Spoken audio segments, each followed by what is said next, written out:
like to acknowledge and pay my respects to the traditional owners of this land, both past and present, and to welcome our guests, Mayor Barbara Alexander, the members of the Benalla Family Violence Prevention Network, and the members of the White Ribbon Day Supporters Program, which is there, and also a special welcome to John Lang, who's a White Ribbon Ambassador. Welcome, John. Now, the reason we're here today is to release the latest family violence statistics for Benalla, and we've got some cameos over there, sobering data, and to commend the police for their work in this area that they've undertaken. Because most of this is in relation to the incidents of reporting that's happened within our municipality.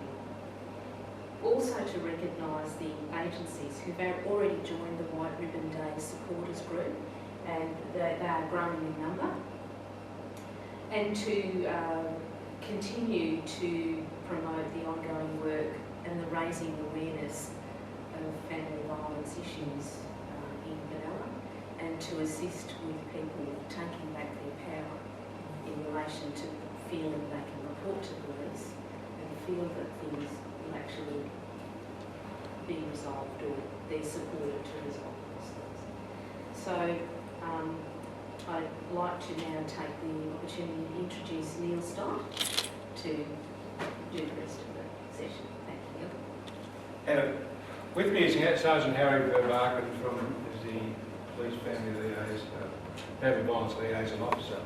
And we're here today because we've got a good news, bad news story in terms of the family violence statistics in Benalla. The good news, bad news story is about where we sit in terms of the state. Out of 76 LGAs across the state, Benalla is number 9, so we're in the top 10. The good news story about that, the bad news is we're in the top 10. The good news story that we were once number 4 last year, and so that's a significant statistical change in terms of where we sit in that status. But the next slide is the bad news story. The bad news story is about where the number of children are present where a family incident is reported. And so we're the 3rd highest in the state. And that's not a record we should be proud of, not something that we want to aspire to. It's a simple statement of fact that we need to actually take those statistics on board and recognise that there's a lot of work to be done in that area. The impact upon children is immense, and we provide counselling services that support young people and children, and we know the effect that family violence has on children, and it's a fair bit of work for us to do to try and reduce that. The other bad news story is the next slide, is in terms of the human region family violence statistics. So when we actually condense down, they're going from the state level down to the human region, Benalla sits at number 2. The only ones in front of us is Shepparton, and I'm sure that Benalla might be number 1, but that's where we are. But for us being number 2 is not an exciting place for us to be as well. It just indicates that for the demographic that we have, that there's significant issues in terms of family violence in this community, and we still need to take and work hard at those issues. The next slide talks about our family incidents, and this is the good news slide. The good news slide is that we've been working hard for 3 or 4 years to actually empower women to report, and the police to do their part to actually take action about those reports. And as you can see, from 2010, 11, right up to 13, there's been this sharp increase in the number of reports, and that's really been attributed to the major campaign that the Benalla Family Violence Network has done, the White Ribbon Day marches that we've done over the last 4 years, and our 5th year this year, and the fact that we continue to raise awareness has made a difference in terms of those reports. But the last financial year, there's a statistical and significant statistical change where the numbers have plateaued out and actually slightly declined. And Harry could talk about that, about why he thinks that's so. As Neil said, over the last few years, with publicity, people have been more willing to report them. We're now at the stage where probably as many people that are going to report domestics are reporting them because they feel comfortable reporting them. And we're probably at about saturation level.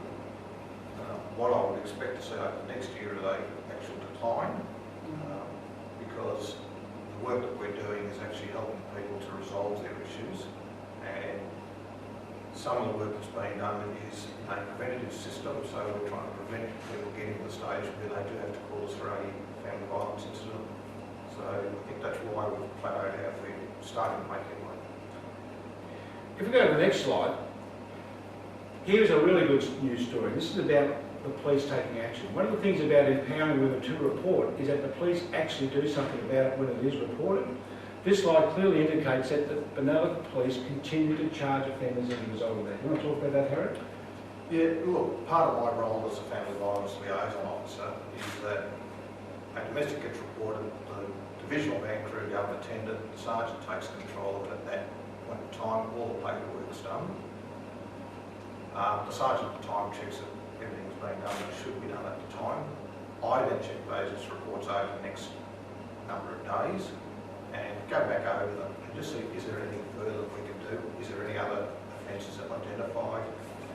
Which then leads us to revisiting that domestic, going back to the female involved normally, seeing she is prepared to make a statement, encouraging her with the support of people like Gateway and the Centre Against Violence, and we make that concerted effort to investigate it fully, not only as a domestic but also as a criminal offence. And obviously any time we identify a criminal offence, we then go to the stage of, if we have sufficient evidence there, to progressing into charges going to court. That's a good news story. And I just want to stand here and say that the Benalla Police have been doing a spectacular job here, and the statistics back that up. And I want to say, if you can convey that back to your team, we think you're doing a good job.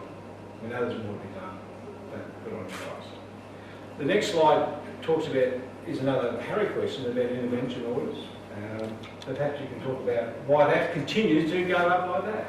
The main reason for that is that we are taking a zero tolerance attitude. If we go back to 2008, intervention orders were probably seen as a last resort. Nowadays, we're seeing an intervention order as probably the first response, unless we can justify why we don't do it. So the default position is that we do take out an intervention order application of some sort, unless there is good reason not to.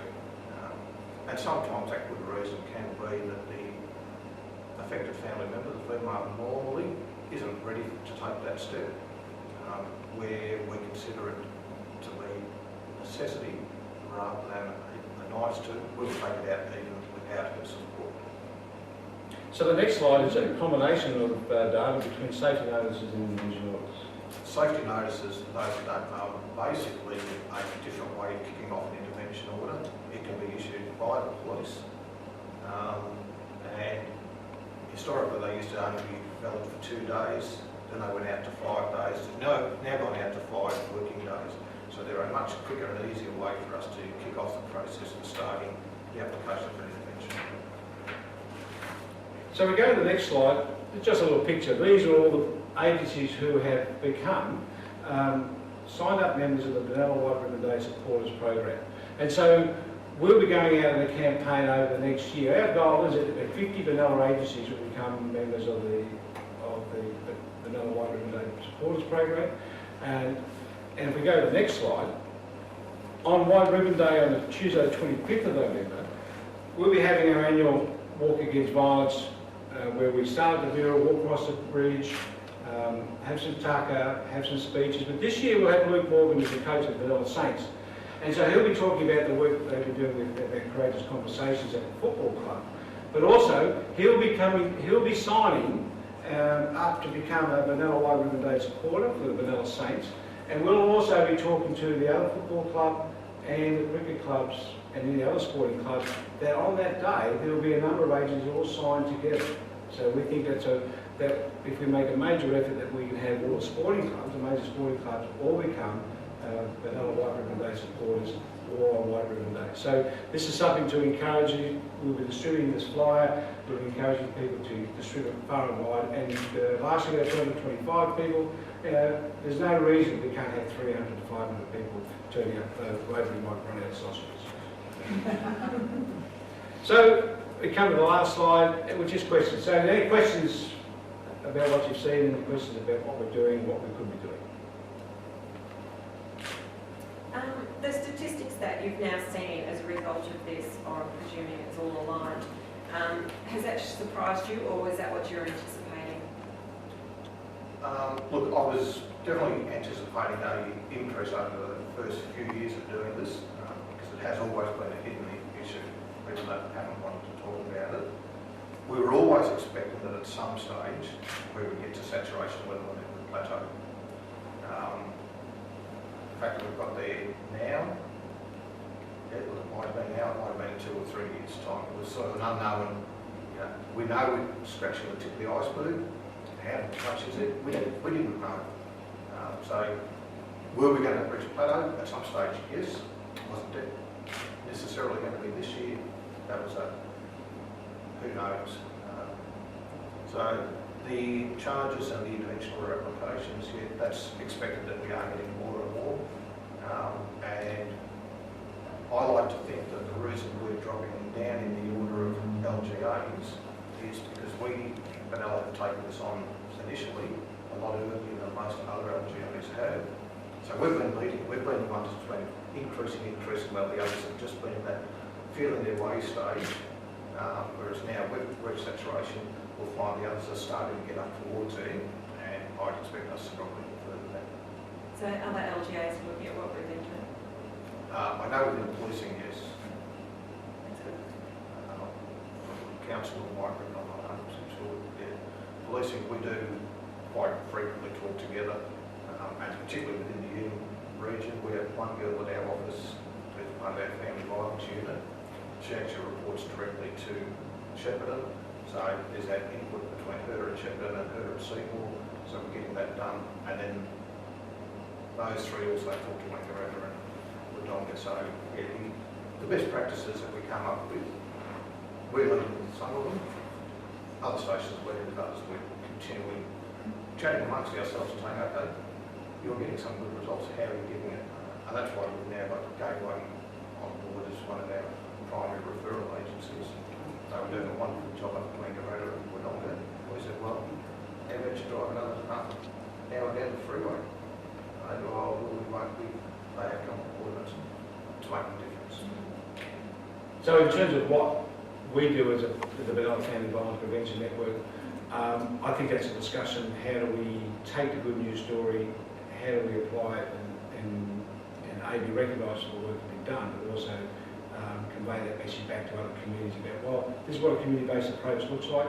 I was actually at a phone conference with other white ribbon ambassadors across the state, and there's a function earlier just before White Ribbon Day, a week before, and I've been asked to come and speak about what we've done at Benalla.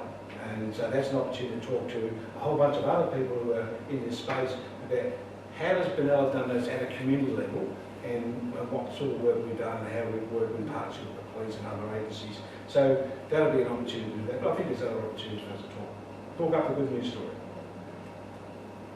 Any other questions? I just want to briefly talk to you about the newsletter. The newsletter is over there. They shouldn't just stay there, they should be taken. Take them, distribute them, give them. There's a lot of information there. The stats you've seen there are all in here, and there's some stories and some questions that I pose about it.